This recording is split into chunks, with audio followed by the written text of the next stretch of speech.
President Aquino has issued his marching orders to the new AFP chief. He wants Lieutenant General Hernando Iriberri to ensure the peaceful conduct of the 2016 presidential elections. The president issued the order during the change of command of the AFP at Camp Aguinaldo this morning.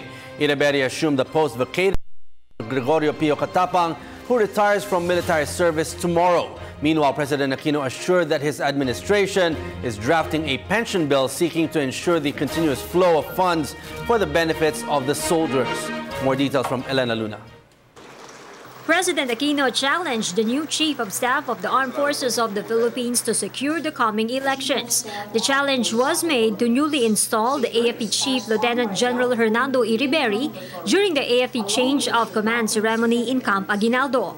Alalahain natin, malapit na naman ang eleksyon.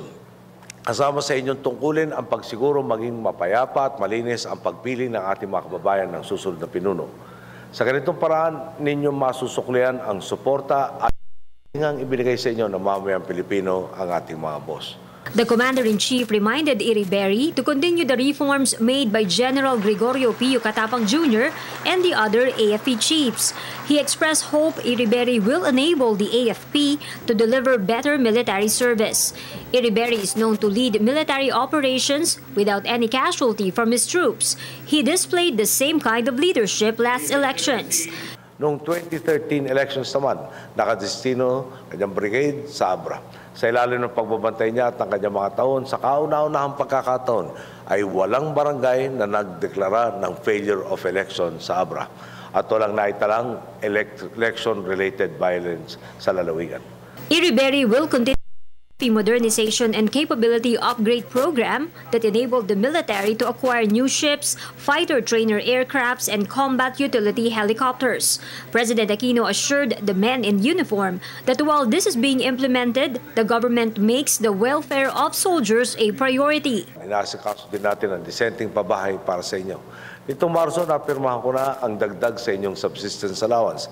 Kasama rin ang uniformadong hanay sa nakatanggap ng Productivity Enhancement Incentive na nilagdaan ko naman noong Mayo. Nagtutulong-tulong na rin ang DBM, DOF, DND at DILG sa pagbubuo ng isang draft pension bill na maglalatag ng mga hakbang upang masigurong mapopondohan ng tama at tuloy-tuloy ang inyong mga.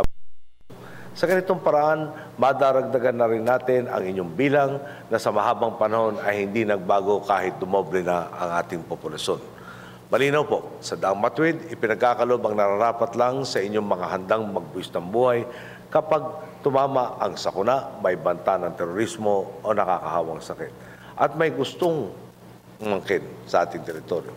Salamat dahil paulit-ulit din ninyo itong tinatapatan ng higit na pagpapakitang gilas sa pagtupad ng inyong mga tungkulin. Wala pong duda, sa nagdaang mahigit 5 taon ay lalo pang tumibay ang pagkakaisa ng AFP at ng sambayanan. President Aquino called the turnover program not a farewell but a celebration of General Catapang and the contribution made immortalized in the history of the AFP. Hindi po niya tayo binigo. Sa katunayan, lampas-lampas pa sa ating inaasahan ang ibinigay niya sa atin.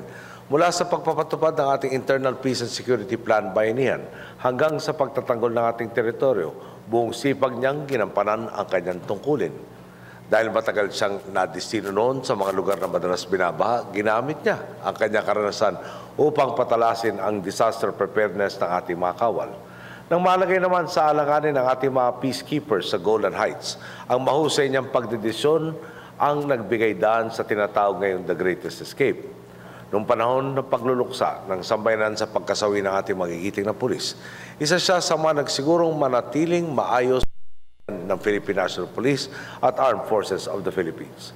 Sa panahon din ng panunungkulan ni General Catapang at sa pakipagtulungan ng ating kapulisan at iba pa nating kakampi sa pagpapatatag ng seguridad, maraming high-value targets ang ating nasupil.